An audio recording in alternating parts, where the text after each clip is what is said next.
And it's Monday, y'all, and I hope everybody had a great weekend. And like always, I got my main man, Jersey Fred. Jersey Fred, what is popping, my man? Oh, just getting ready for summer. Starting to get nice out. Pool gets open tomorrow. Oh, nice. So the pool will be open tomorrow. Got to get the all the attachments out today. Diving boards and slides. Wait, no diving board. Oh, I was gonna say, wait a second. I've been in that pool a couple times. I don't remember a diving board. Just have to dive off the edge. That would be a good addition, though. Well, the brackets are there. We just decide it's not up to code. So, is that really a thing in Jersey? You guys follow code? I feel like you don't. No, that's why the brackets are there, and the previous owner had a diving board. Right. So Fred is brought to us by a new sponsor this week, Luminesso Coffee. Fred, I was talking to you about this weekend. We got a big contest. Luminesso hooked us up. Yes, it's awesome. So what we're doing with Luminesso Coffee, shout out to the owner, Darren. He's giving us 2 tickets to raffle off for the entire month of May. So the game is June 6th. It's a night game versus the Chicago Cubs. Freddie, I looked it up, and correct me if I'm wrong. You probably know this off the top of your head. I had to look it up this morning. I think the last time the Cubs were in Detroit was in 2021. Yeah, probably around there. Sound about right? Yeah. I've never seen the Cubs play in Detroit.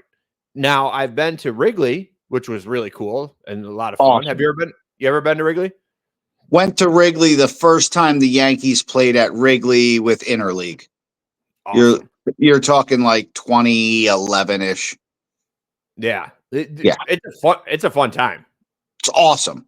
It is such a fun time. Wrigleyville is one of my favorite spots. It is a spot.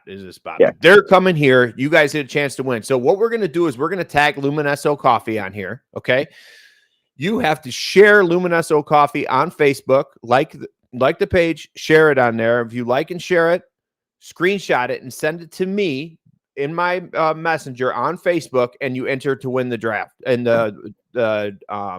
into the raffle. So we're gonna announce the winner of the raffle on May 26th, I think. Yeah, Monday, May 26th. Okay. For the winner of the 2 tickets. Is that MDW? Ooh, it might be, Fred. I didn't look. It might be. I might not be around. I don't think I'm going to be around, to be honest with you, too. I have to check. I'm definitely going to a concert on that Sunday. I'm going to the weekend concert at LCA. Okay, nice. Yeah, scored. Yeah, I mean, I'll probably still be at Karma at 10 in the morning on that Makes Monday. Sense. Those of you who are from Michigan and not from Jersey, Karma is, well, you had to watch Jersey Shore. You know where Karma is. Yeah.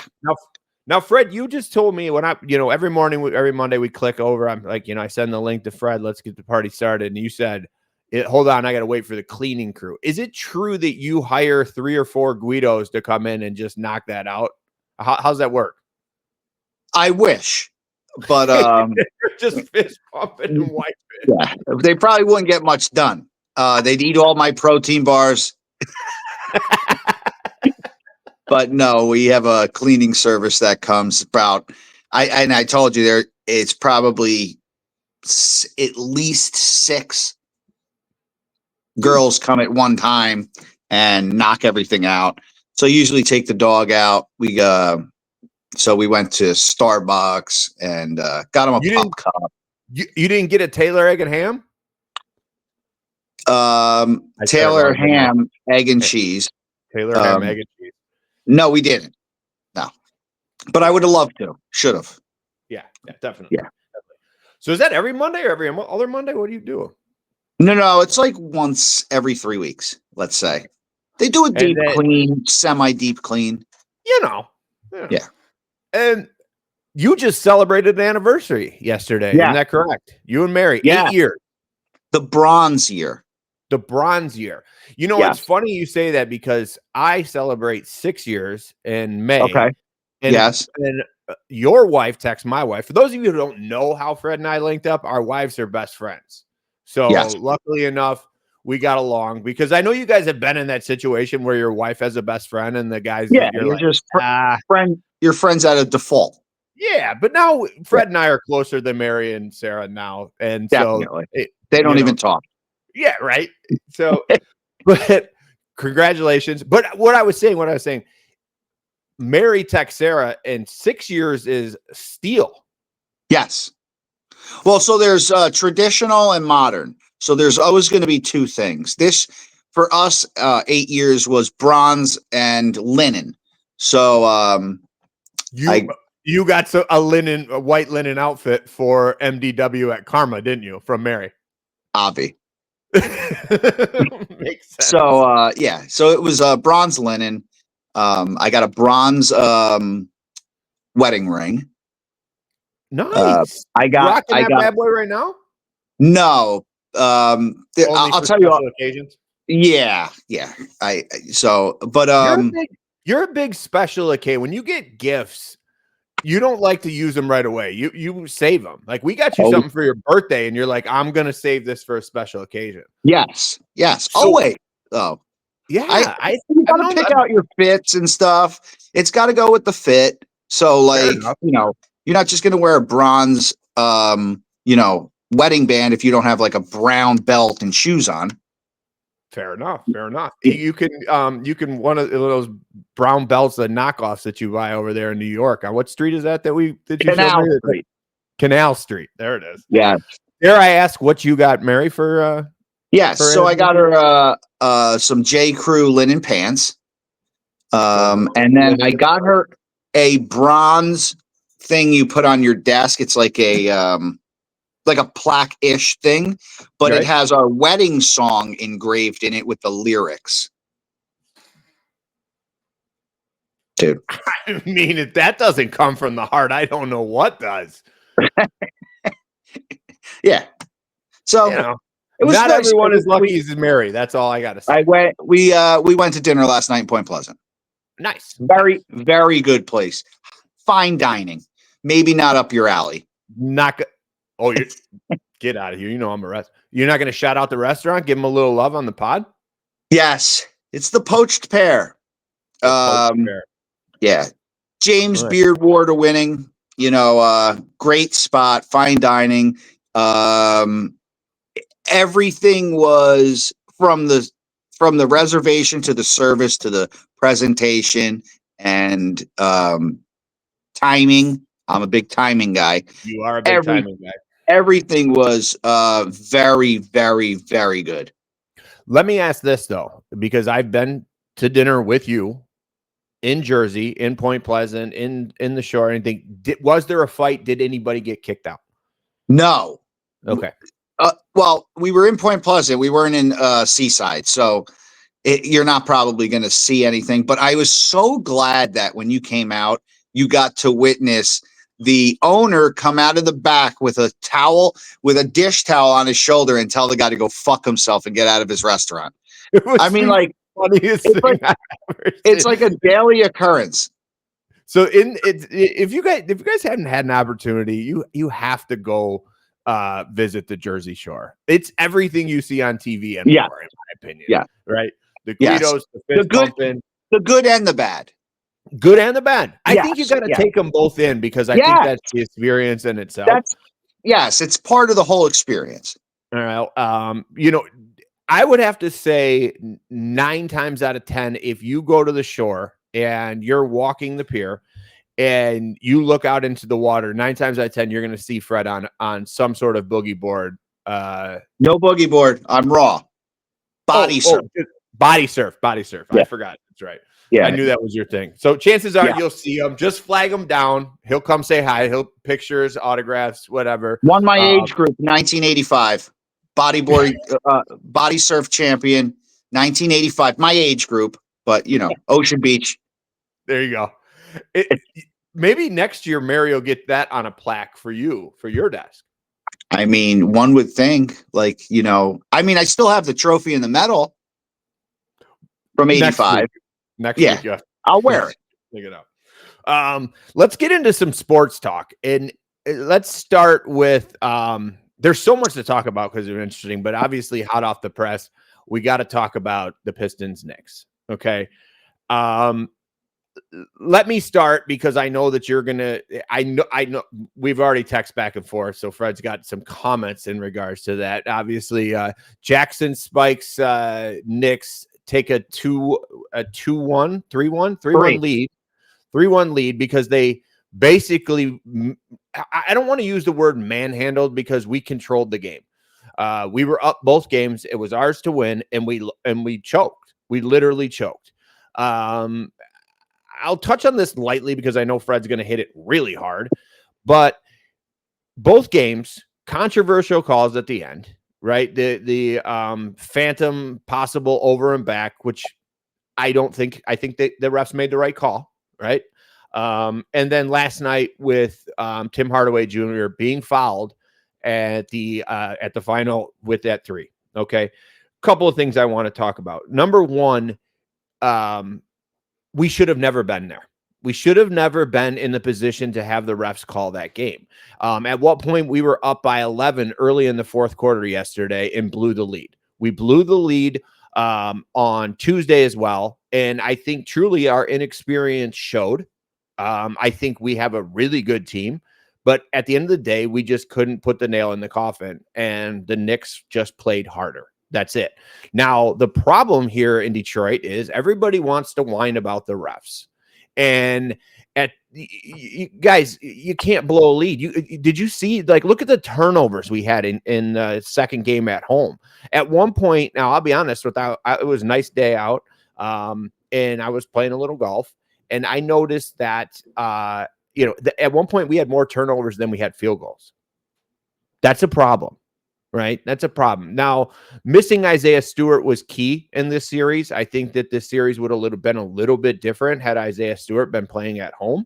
Fred, what's your take on the series? And give us a little insight on what you thought went down.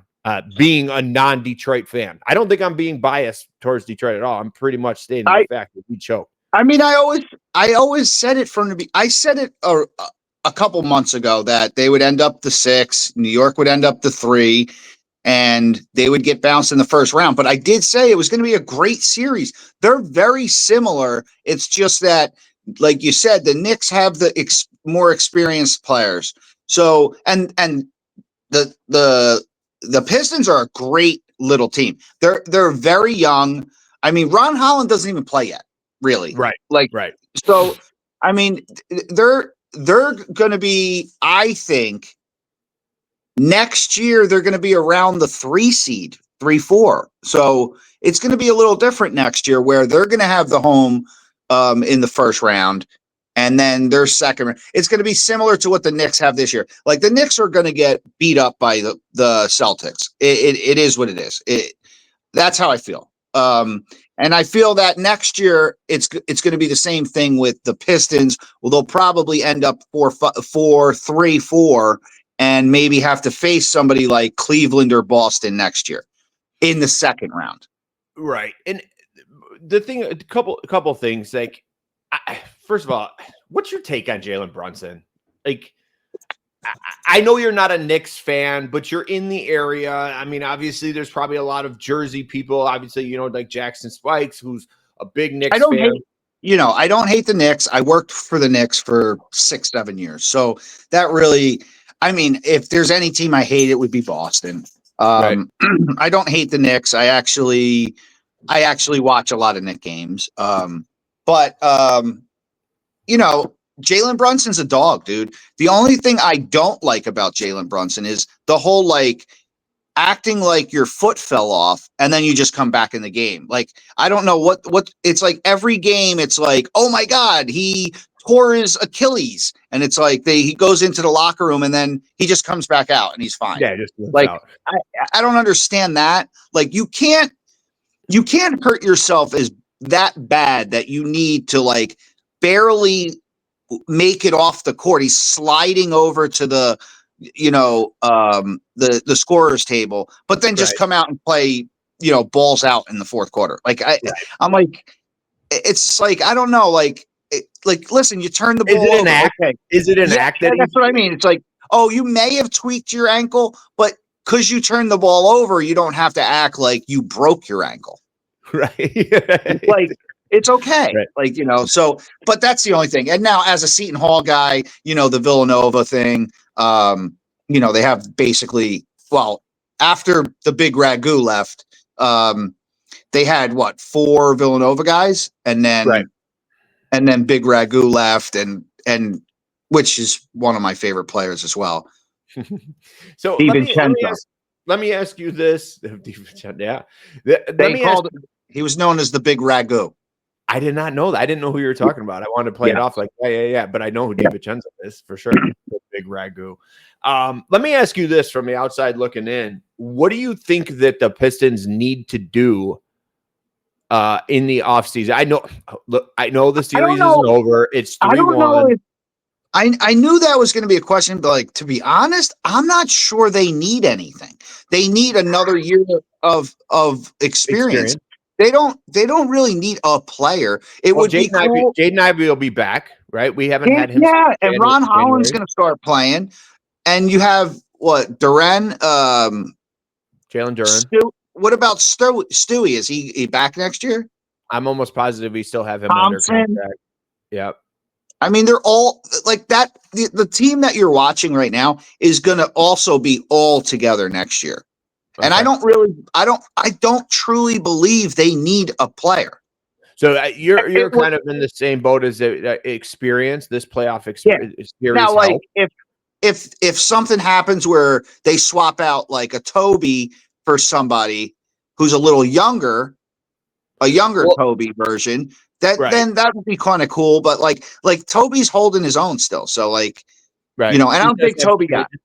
Yeah, and Malik Beasley has some years on him, but he lit up the third quarter, but he looked so good. In fact, I can't believe that he didn't win 6-man. Points. His stat line was better, but I get it. Boston is the team that everyone wants. But you said something interesting. You and I think I'm kind of changing my tune after watching the Boston series. I don't think the winner of this series, which are probably going to be the Knicks. I thought I heard at the end of the game yesterday, when a team goes up 3-1, that's 95% chance that they're going to win. So, is the series over? No. Is the chances slim? Absolutely. But I don't want to see the Knicks beat Boston, but with the injuries that Boston has, I'll tell you what, here's the thing. If we go to a 7 in this series and the Knicks and Boston gets done early and has time to rest, that could be a problem. But if they're grinding out too, man, it could be a good series. I think Boston's injuries are going to be an issue. It's a big rivalry series, obviously. So that kind of puts a little bit more into it, because if they could like split in Boston game 1 and 2, come back to the Garden, it'd be crazy. But the thing is, and like you said, if Boston's not fully healthy at the time, then it may be a close series. I'll say this, if Boston's healthy, dude. Yeah. And the only reason I'm bringing this up is just because of recent injuries, right? Yeah. As far as the NBA playoffs are going, for the most part, it seems to be that, let's say this. I think a good amount of people had, once Golden State won, a good amount of people had Golden State beating the Rockets. So, obviously Steph Curry is doing Steph Curry things, which he is just phenomenal. Absolutely. Yeah, and then when Jimmy gets back, they'll finish off the Rockets. Right. And then and then the Lakers Minnesota series, though I picked the Lakers, I'm not surprised with what's going on. I told you, I think last week, that I was mad that I was listening more to the media other than what I wanted to. Ant-Man had what he had, 43 points yesterday. Yeah. Dude. Yeah, and that was one of the series where I picked the Lakers because they're the Lakers. Me too. because Luka and James are there. Because on paper, it's if you look at them, if you had no names on there and just stats, most people would probably pick Minnesota. Oh, you think so? Yeah, I think so. Like I totally thought you were going to go in a different direction. I thought you were going to say on paper they would have picked because of Lucas, stats. I mean, And there's two I mean, dudes LeBron on. had 27 last night. Yeah. Luka had 34. No, I mean, if you watch the games, it's Luca on a clear out. And if he doesn't get the clear out and they bring like somebody down, he'll swing it back out. Then it's LeBron on a clear out, kind of. And it's like that's gonna get old.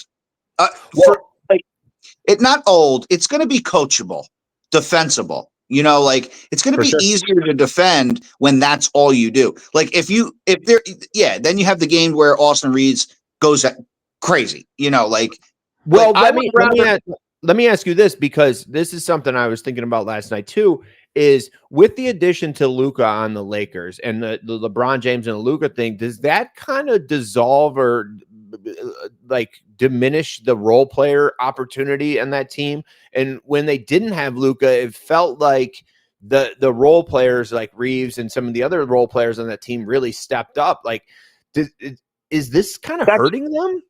That's what I mean. It's like right now it's Luka and listen, does the ball have to go through Luka and James? Yeah, it does. But but when you have those two guys who they basically control the entire offense, you can still score 40 points and not control the offense. I mean, look what Minnesota does with Ant-Man. Like Ant-Man just doesn't go with an ISO every play. Right. But that's what Luka does. Luka takes the ball past half court, then he goes to the right side, and then he sees what the matchup is, and then he'll either go to the hole or stop and hit a mid-range jumper. And it's like, if you're going to allow him to do that, he's going to score 30-something points all day, every day.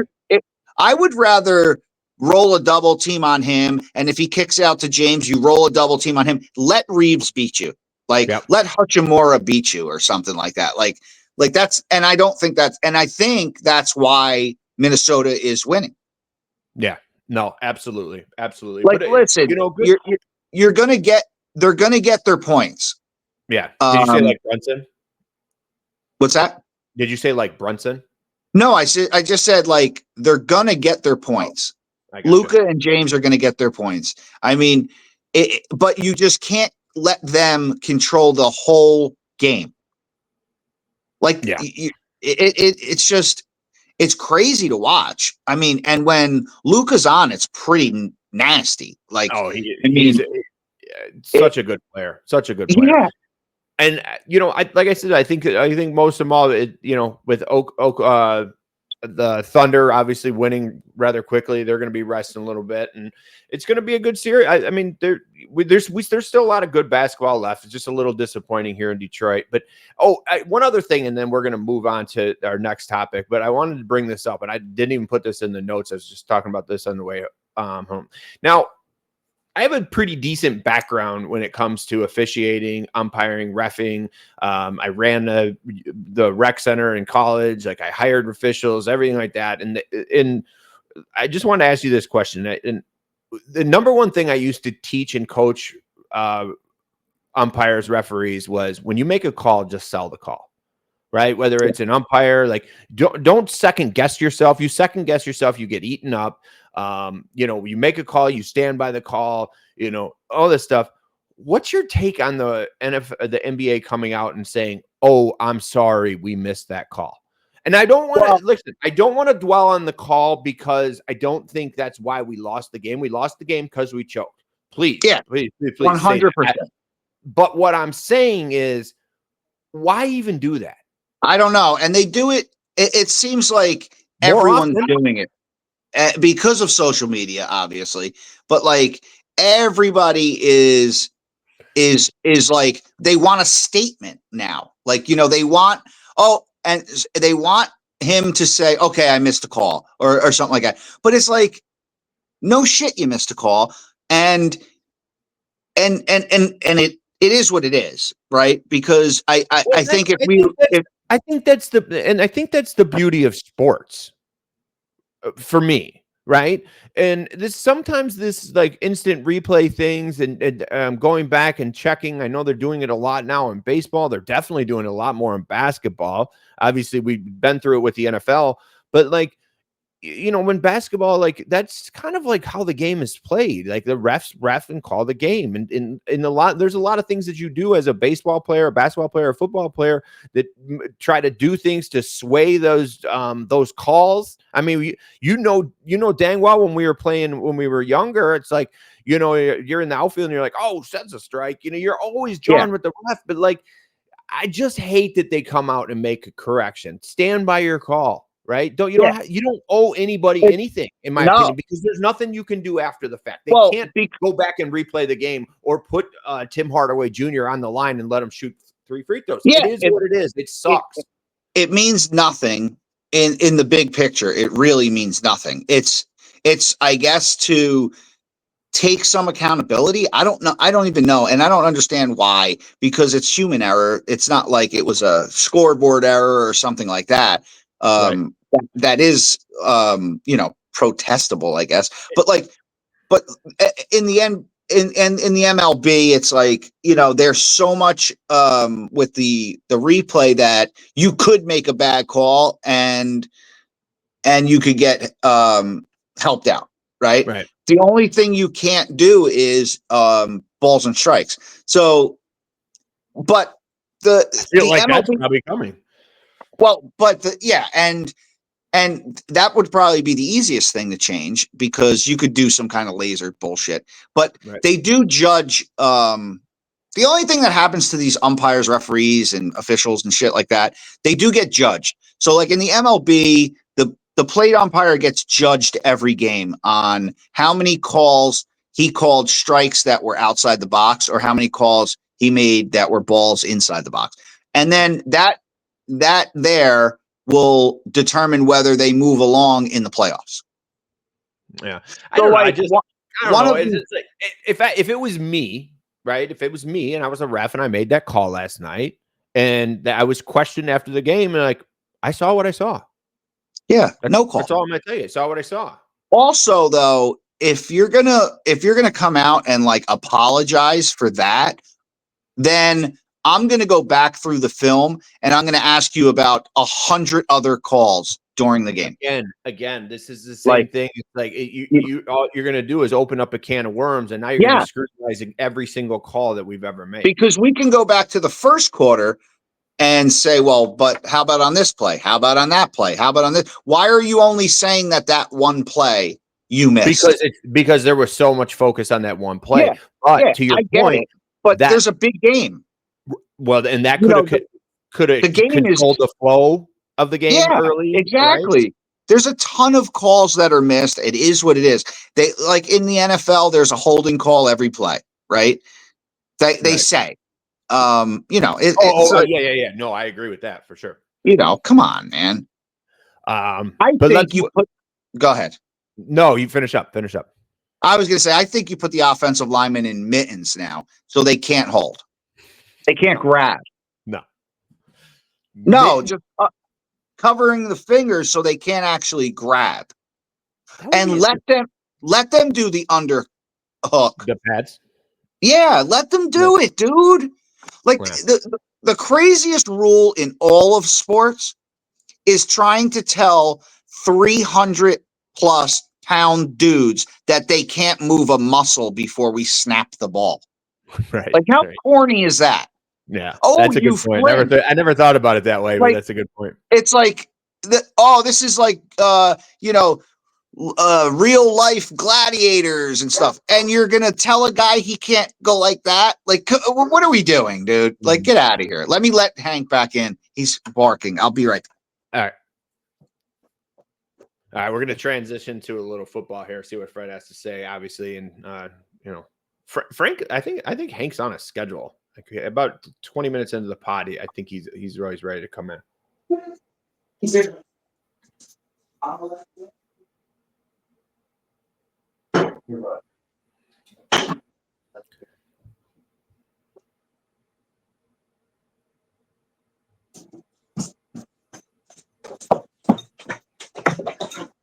There he is.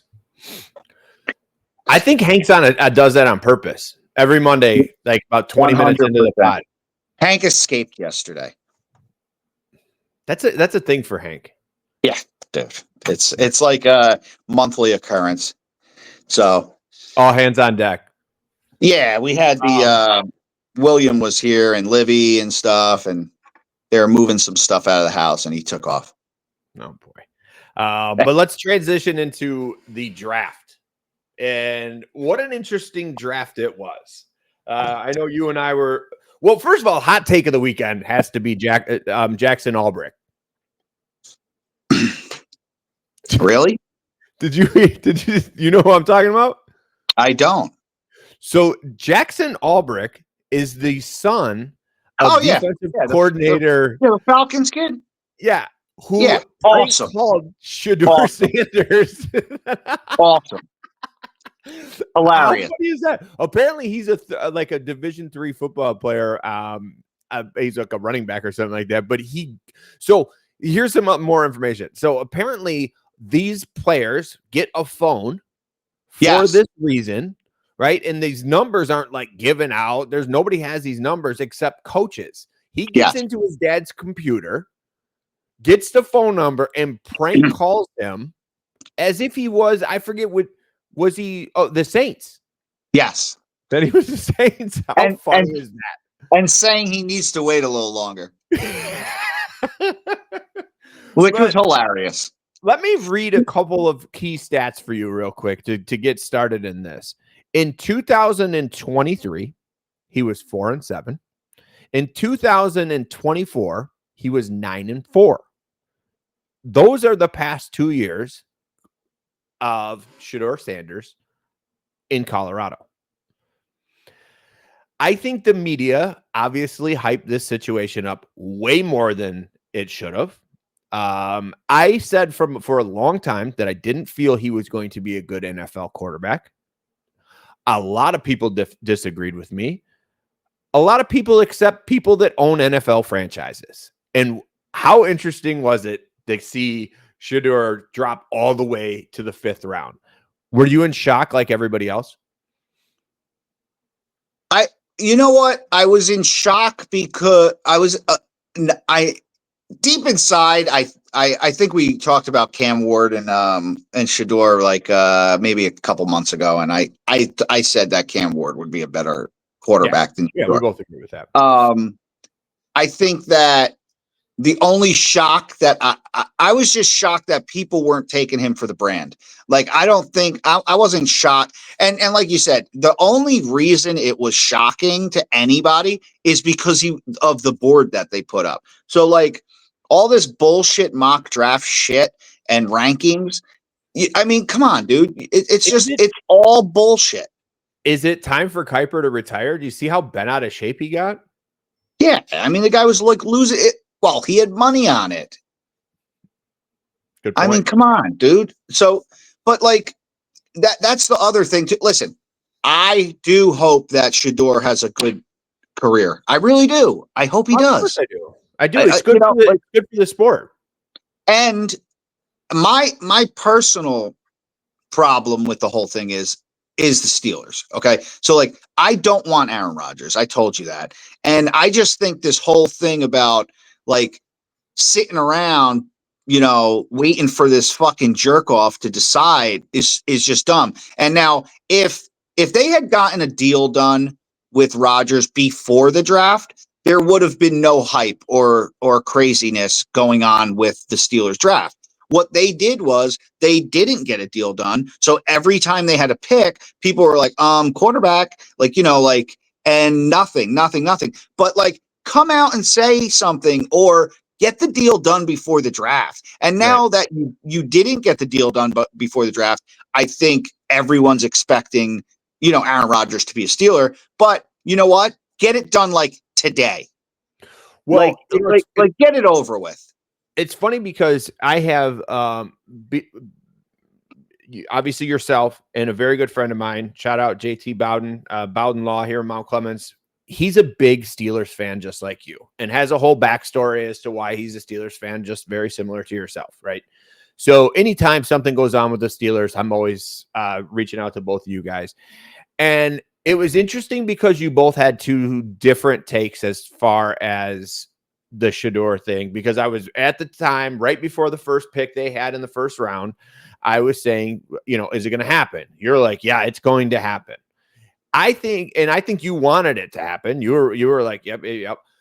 My friend JT was like, look, if it happens, great, but we don't want it because Steeler football is not about all that hype. And it just wasn't a normal Steelers type pick or like media circle. Yeah. And listen, and you'll agree with JT's comments? Of course. I think it was personal with me that I wanted Shedeur or Dart because I don't want Rodgers. I think it was more of that reason why I was like, dude, because I don't want Rodgers. So I figured if they did get Shedeur Dart, then we're not getting Rodgers. Conversation's over. Yeah. Yes, and we can stop worrying about that bullshit. But they listen, front offices know a lot more than we do. So it's like, obviously, it's a Rodgers thing. He's coming to the Steelers. Right. There was let's go back to this. That JT or Captain Kirk. What? Yeah. He's back in the picture. So the other thing is, like, JT actually, when they passed on him, JT texted me. He's like, well, maybe we're going to give Ben a call back. Get him back on. I would take him.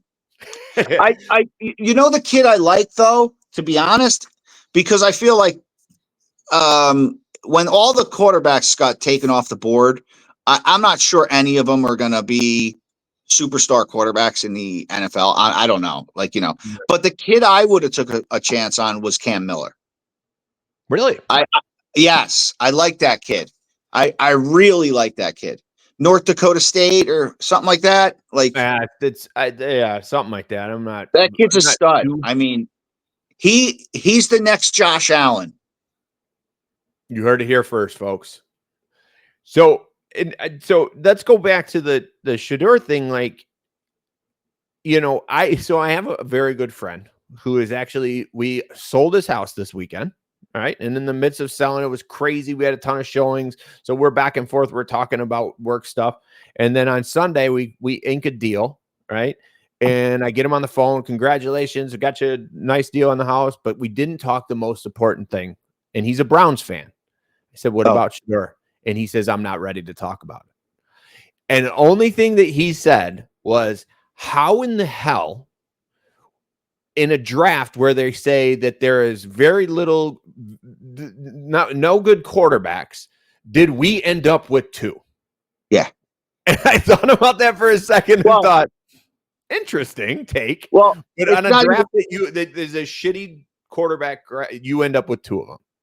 Yeah. And like, Dylan Gabriel, I think, is okay, but like, not only did they end up with two quarterbacks, the fact that they also have Kenny Clutch and Deshaun Watson and Flacco. So, like, I mean, it's just Kenny Clutch is in Cleveland now? Yeah. Oh, I didn't know that. Yeah. So, like, and that was before the draft and stuff. So I thought that was a little, and Joe Flacco, listen, I don't think Deshaun Watson ever plays again. I'll believe it when I see it, because like every year it's something. He's suspended. I don't even know. Is he suspended or hurt? I don't even know anymore. But I'm going to say I won't believe it till he gets on the field. And then you have Joe Flacco's going to run the show, even if it's the first half of the season. Then you have a competition for the rest of those cats. I think Shedeur beats out Gabriel and Pickett. But, and then maybe if Watson's on the IL, then Shedeur's number 2. And then if they don't win games, then you just put the kid in and see what the hell he has. Because we already saw what Kenny Pickett can do. Like you don't have to try Kenny a little bit in Seattle, or on the sidelines when he won his ring. No, in Pittsburgh. Seattle and Steelers. Yeah. I mean, Pittsburgh. Yeah, I mean, we saw it. It was okay. Like, it was par at best, like subpar though. Yeah. My point is, if the Browns aren't winning, there's no reason to put Kenny Pickett in. You might as well put in your draft choice and see what the fuck he can do. See, that's why the NFL is so different, like interesting, because I think that you're not going to do Shedeur Sanders a favor by putting him in week 5 when we're 0-5 on a shitty team. Like, what are you going to do? Just watch him scramble for his life? Yeah. Basically. I don't think that helps somebody. What I do think helps is sitting behind a Joe Flacco and learning. And, very Green Bay, Aaron Rodgers, Brett Favre-ish type scenario. But the problem is, I think that Shedeur's in a perfect spot. And now that I'm like talking this out with you, to sit on the bench, to watch the game unfold, see how fast this game goes, because these younger quarterbacks that get thrown on these teams and expect to like come out there and win. Like, look, last year was crazy to see what Jaden Daniels did. The year before to see what the kid in Houston from Ohio State did was crazy. But these guys are just like twice, 2 generational type players. Like, I don't think that's going to be a common thing. This game is too fast. These kids in college are not with their same coaches long enough. It's just not the same. And I just don't think they're well equipped to come in the NFL right out the gate and start week 1 and expect to win. There's too much pressure. Yeah, and I agree. But the thing is, there's not that much pressure in Cleveland. There's zero pressure in Cleveland. Yeah. So right? you just might show up. Maybe you throw Dylan Gabriel out to the Wolves first to see how it looks. Yeah. And then after that, if your line is holding up, maybe then you'd throw Shedeur in. But it'll be interesting to see how that all pans out, kind of. I don't know. Seems like a circus to me, and I'm glad I'm not a Browns fan. Yeah, I mean, I think everyone outside of Cleveland is glad it's Ohio again. Like, come on. Wow. Hope Ryan's not watching. I am, however, pretty excited about some of the picks that we made. The Lions. We picked up a defensive tackle. We picked up 2 offensive guards. We picked up an edge rusher, which I'm pretty excited about, who says, and I quote, "Dan, I will die for you on the field." So he's already got the mentality that MCDC brings to the table. He's excited about that. And then we picked up a wide receiver, which I think overall, we had a pretty decent draft considering. Be interested to see how these if they can fill some holes, especially on the offensive line. What's your take on this? The first Egyptian to be drafted in the NFL. I love that. I love it. Say that he would die on the field for you, Coach. Yeah, and I believe him. I think it's awesome. I think it's cool. I mean, Dan Campbell created a culture, so and that's very, very important. No matter Did you see him? Did you see when they showed him at the Pistons game yesterday? Yeah, the place went insane.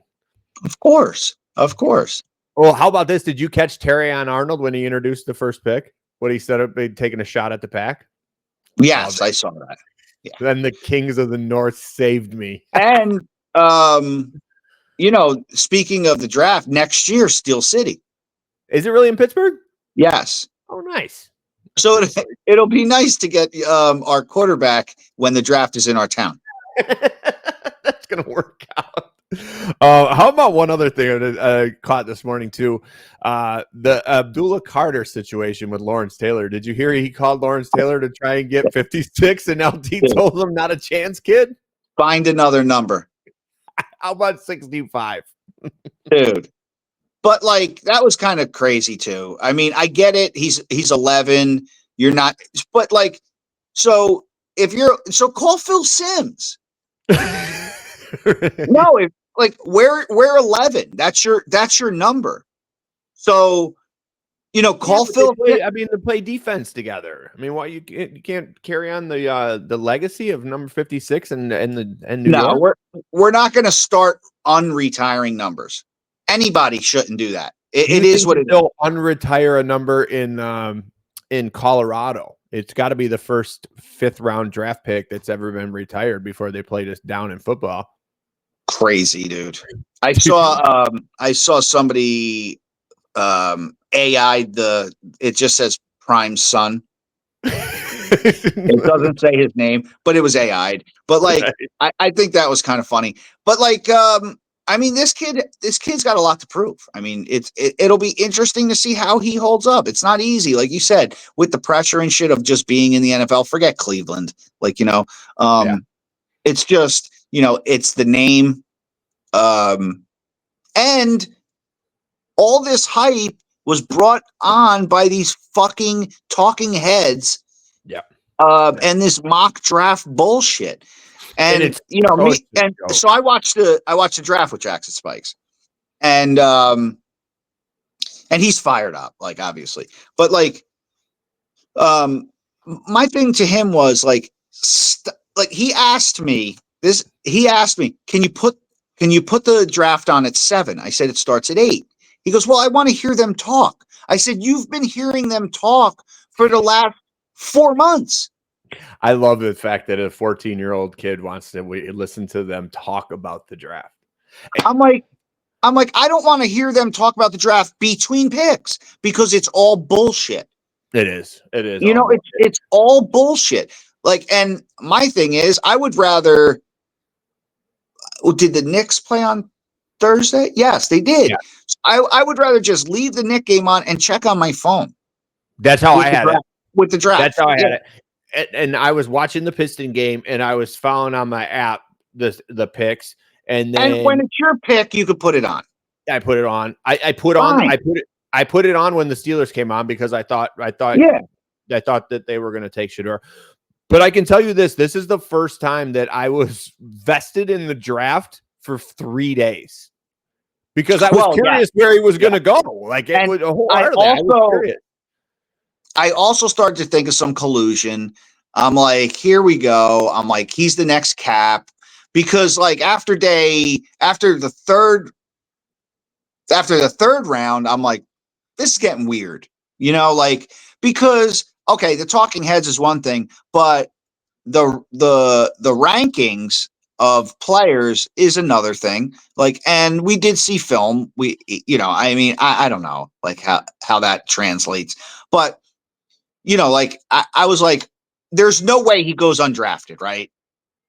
I mean, yeah. But then Saturday rolls around and you're like, what the hell's going on? Like, every time looking at the draft and you're like, and I did this to you Saturday. I texted you on Saturday and was like, okay, now you're going to get your shot because you guys didn't have a pick in the second round. So I figured that the third round, I was like, okay, well, we got our quarterback and we got him deeper.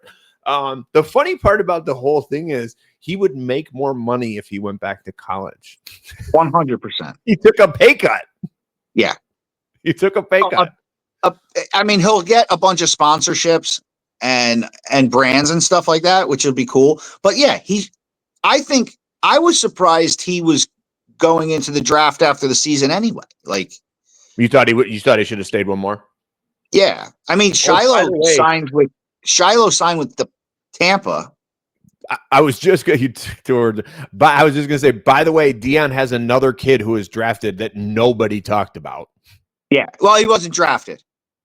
Oh, I thought he was drafted he signed. Oh, he signed. Yeah. Undrafted. But nobody talked about it. Fired him. But he fired Dion. His dad. Yeah. It's awesome. Yeah. Awesome. All right. Well, we're wrapping up for this Monday. Tigers are hot. Tigers are hot again. I know. Should we talk? You know what? Let's just keep going. They look good. I went to the game on Tuesday. Yeah, we swept them. I went to the game on Tuesday. Yes, I saw the pictures. I saw Joseph. Kirby Joseph was there. Kind of sat right by us. I was in the Tiger Den seats. Well, I mean, you could basically sit anywhere. You can't sit anywhere. Is it just general admission now? They just let everybody in? These were prime seats. Shout out to my buddy Brandon Carney. Hooked me up with some tickets. I didn't sit in the new seat. Well, let me clarify here. I didn't sit right behind the plate. I sat. Yeah, I think the paint's still wet on those. That's why there's nobody sitting there. Yeah, they gotta let it dry. The seats were ridiculously comfortable, though, Fred. I'm telling you. Oh, I mean, dude, it So it looks great. No, it looks great. I mean, I'm interested to getting back there. It sucks that they played so early with the Yanks this year because I'm not. I did it. The year that Jackson Spikes came to town, you were there. You met up with us and stuff. I mean, we went to that game, and that was same thing right over Easter break. We were bundled up. It was fucking brutal. Like and I'm good with all that. But I mean, I would like to get back to Comerica though. Yeah, I love Comerica. Let's do it. Are you guys coming to town here soon or what? It looks like summer hits. I don't see you unless I come out. It looks like as of right now, June 3rd. It's a Tuesday, I believe. I think it's a Tuesday. I do have like my annual physical. I still see my doctor out there. But because medicinally, the doctors are better here than in Jersey. Yeah, I mean, I don't know. I don't know that. But a bunch of Guidos working on you.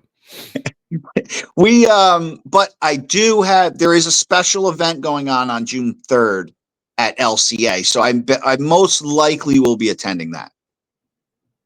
What's going on June 3rd at LCA? I mean, I don't know if I want you to look it up or you want me to tell you. I don't know. I don't know if you want the surprise of looking it up.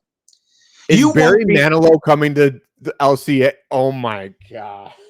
Did you schedule your doctor's visit at the same time Barry Manilow is going to be at LCA? Maybe. I am a Fanilow. Yes, you are a Fanilow. So it is his last time in Detroit. It's at LCA. I'm going to plug it. LCA, June 3rd, Barry Manilow. If you've never seen Barry on stage, you need to go to this concert. This guy, he'll blow your mind.